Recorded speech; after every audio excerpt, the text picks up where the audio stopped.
Welcome back to my channel. આજે આપણે ઘરે બનાવેલ છે પાણીપુરી।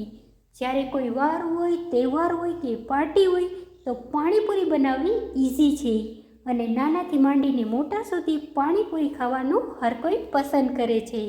તો આપણે પાણીપુરી કઈ રીતે બનાવી છે આવો જાણી લઈએ તેની માહિતી। સૌપ્રથમ ચણા લેવાના છે। ચણાને 12 કલાક માટે પલાળી દેવાના છે। તમે ઈચ્છો તો વધુ પણ પલાળી શકો છો।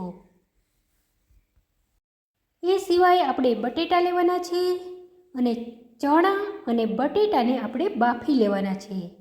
એ સિવાય આ રીતની બધી સામગ્રી તૈયાર રાખવાની છે। હવે આપણે મસાલામાં ઉમેરવા માટે આ રીતે ચટણી તૈયાર કરી લીધી છે। બટેટા બફાઈ જાય ત્યારબાદ તેને આ રીતનો છૂંદો કરી લેવાનો છે। ત્યારબાદ તેની અંદર બાફેલા ચણાને ઉમેરી દેવાના છે। એ સિવાય લસણની ચટણી ઉમેરી દેવાની છે। લાલ મરચાં અને ટમેટાની ચટણી ઉમેરવાની છે। લીલા મરચાંની ચટણી ઉમેરવાની છે। આ ચટણી આપણે કઈ રીતે બનાવી છે એનો વિડીયો તમે મારા ચેનલની અંદર જોઈ શકો છો। હવે તેની અંદર મરચું, મીઠું, થોડી એવી હળદર ઉમેરી દેવાની છે। 1 ચમચી અહીં આપણે ખાંડ ઉમેરી દીધી છે। ત્યારબાદ તે મસાલાને આપણે બટેટા સાથે મિક્સ કરી લેવાનું છે। તો તમે જોઈ શકો છો આપણો પાણીપુરીનો મસાલો એકદમ રેડી તૈયાર થઈ ગયો છે। જો તમે વધુ સ્પાઇસી ખાતા હોય તો તમે વધુ મરચું એડ કરી શકો। આપણે અહીં ગામમાં જે તૈયાર પાણીપુરી મળે છે એનું પેકેટ લીધું છે, જેને આપણે તેલ ગરમ થાય ત્યારબાદ તેને તળી લેવાની છે।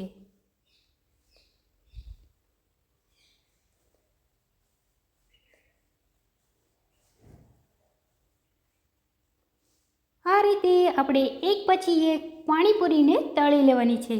તો આપણી પાણીપુરી તમે જોઈ શકો છો કે તળાઈને તૈયાર થઈ ગઈ છે। હવે પાણીપુરી ભરવા માટે આપણે મસાલાની અને બાકી બધાની વ્યવસ્થા કરી લીધી છે।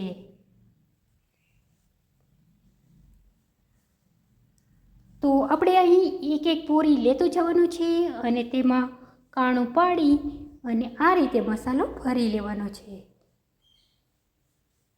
આપણે આપણી પાણીપુરીને ભરી લીધી છે। હવે તેની અંદર એક પછી એક ચટણીને એડ કરી દેવાની છે।